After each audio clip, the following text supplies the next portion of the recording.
کہ نماز بھی پڑھتے ہیں اور برے خیالات بھی دوسروں کے لیے رکھتے ہیں، میں نے دیکھا ہے کہ نماز بھی پڑھتے ہیں اور زناکاری بھی کرتے ہیں۔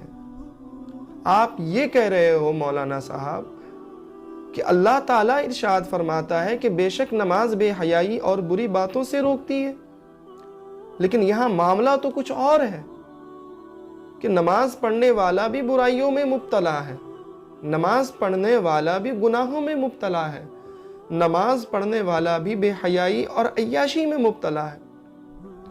تو میں جواب دینا چاہتا ہوں اس بھائی کو کہ آپ کہہ رہے ہو کہ نماز پڑھنے والا تمام تر برے کاموں میں مبتلا ہے، برے اعمال میں مبتلا ہے، تو میرے بھائی وہ نماز بھی نماز ہونی چاہیے نا۔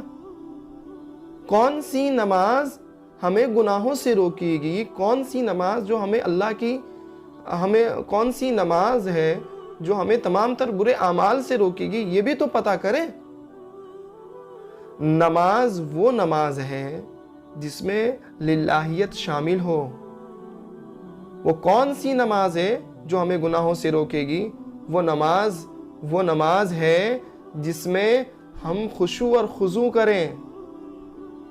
خشوع اور خضوع کے ساتھ جو نماز ہم پڑھتے ہیں، جس نماز میں خشوع اور خضوع ہو، جس نماز میں للہیت ہو، جس نماز میں طریقہ رسول ہو، جس نماز میں نبی کا طریقہ شامل ہو، جس نماز میں اللہ کی محبت شامل ہو، جس نماز میں اللہ کی وحدانیت شامل ہو، جس نماز کو خالص خلوص اللہ کے لیے پڑھا جا رہا ہو، وہ نماز ہمیں تمام تر برے اعمال اور گناہوں سے روکتی ہے۔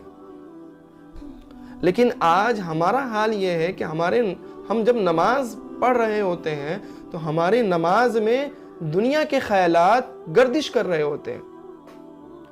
کہیں دکان، کہیں مکان، کہیں کھیت کھلیان، یعنی دنیا کے چکر میں ہم نماز پڑھ رہے ہوتے ہیں۔ دنیا کے وسوسے و خیالات جو ہیں ہمارے ذہنوں میں گردش کر رہے ہوتے ہیں اور ہم نماز پڑھ رہے ہوتے ہیں۔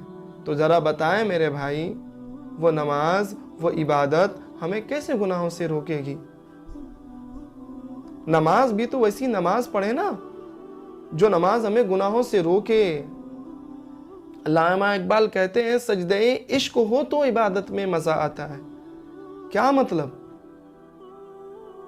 جب عشق ہوگا نہیں اللہ اس کے رسول کی ذات سے، جب محبت ہوگی نہیں اللہ اس کے رسول کی ذات سے، پھر وہ نماز میں خلوصیت آئے گی کہاں سے؟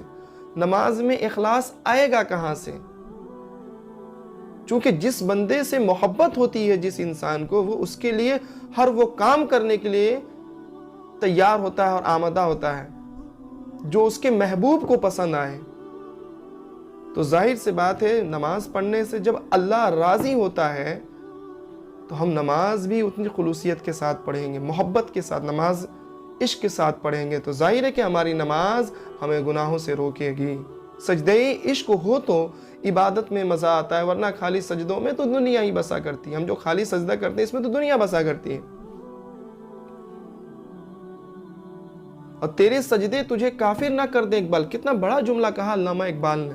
غور کرنے کی ضرورت ہے کہ تیرے سجدے تجھے کافر نہ کر دیں۔ اقبال، تو جھکتا کہیں اور ہے اور سوچتا کہیں اور ہے کہ تیرے سجدے تجھے کافر نہ کر دیں۔ اقبال، تو جھکتا کہیں اور ہے اور سوچتا کہیں اور، یعنی تو نماز کہیں اور پڑھتا ہے، نماز ادھر اللہ کے لیے پڑھ رہا ہے اور سوچ کہیں اور ہے، تیری تھنکنگ، تیری سوچ کہیں اور ہے۔ کسی شاعر نے کہا ہے کہ اس شہر عداوت میں بسیرا ہے میرا، اس شہر عداوت میں بسیرا ہے میرا، جہاں لوگ نماز میں بھی دوسروں کا برا سوچتے ہیں۔ غور کرنے کی بات یہ ہے کہ ہم نماز میں بھی دوسرے کے لیے برا سوچ رہے ہیں، ہم نماز میں بھی دوسروں کے لیے اچھا نہیں سوچتے ہیں۔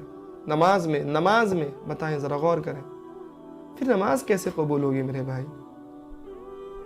نماز تو وہ نماز ہے جو انسان کو برائیوں سے ہٹا کر کے اللہ کی عبادت میں لگاتی ہے۔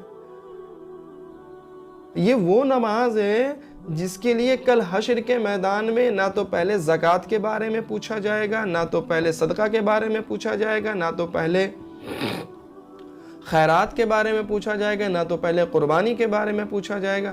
سب سے پہلے حشر کے میدان میں علماء فرماتے ہیں کہ کتابوں میں آتا ہے اگر سب سے پہلے کسی چیز کی پوچھ ہوگی تو وہ نماز ہے، اور نماز جیسے رکن کو چھوڑ کر، نماز جیسی عبادت کو چھوڑ کر ہم تمام تر دنیا کے کاموں میں ملوث ہیں۔ میرے بھائی، ہم سکون چاہتے ہیں نا اس دنیا میں، ہم اطمینان چاہتے ہیں اس دنیا میں، ہم سکونیت اختیار کرنا چاہتے ہیں اس دنیا میں، لیکن افسوس کہ وہ ہمیں سکون نہیں مل پا رہا ہے، سیٹسفیکشن ہمیں نہیں مل پا رہا ہے۔ کیوں؟ ہم نے نماز کو چھوڑ دیا جس میں ہم اللہ کی ربوبیت کو یاد کرتے ہیں۔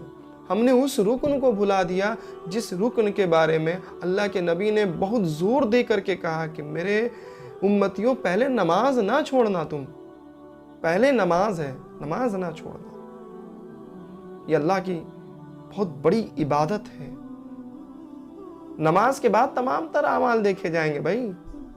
تو اللہ تعالیٰ سے میری دعا ہے کہ اللہ تعالیٰ ہم سب کو خلوصیت کے ساتھ، اخلاص کے ساتھ، محبت کے ساتھ، پاکیزگی کے ساتھ، طریقہ رسول کے ساتھ نماز پڑھنے کی توفیق و رفیق نصیب فرمائے، تاکہ جب ہم ایسے طریقے سے نماز پڑھیں گے میرے بھائی تو اللہ تعالیٰ بے شک ہمیں گناہوں سے بچائے گا، اور یہ نماز کی برکت ہمیں برے اعمال اور بے حیائی سے بچائے گی۔ اللہ تعالیٰ سے میری دعا ہے کہ اللہ تعالیٰ ہم سب کو کہنے سننے سے زیادہ ہمیں اس پر عمل کرنے کی توفیق و رفیق نصیب فرمائے۔ السلام علیکم، جزاک اللہ خیر۔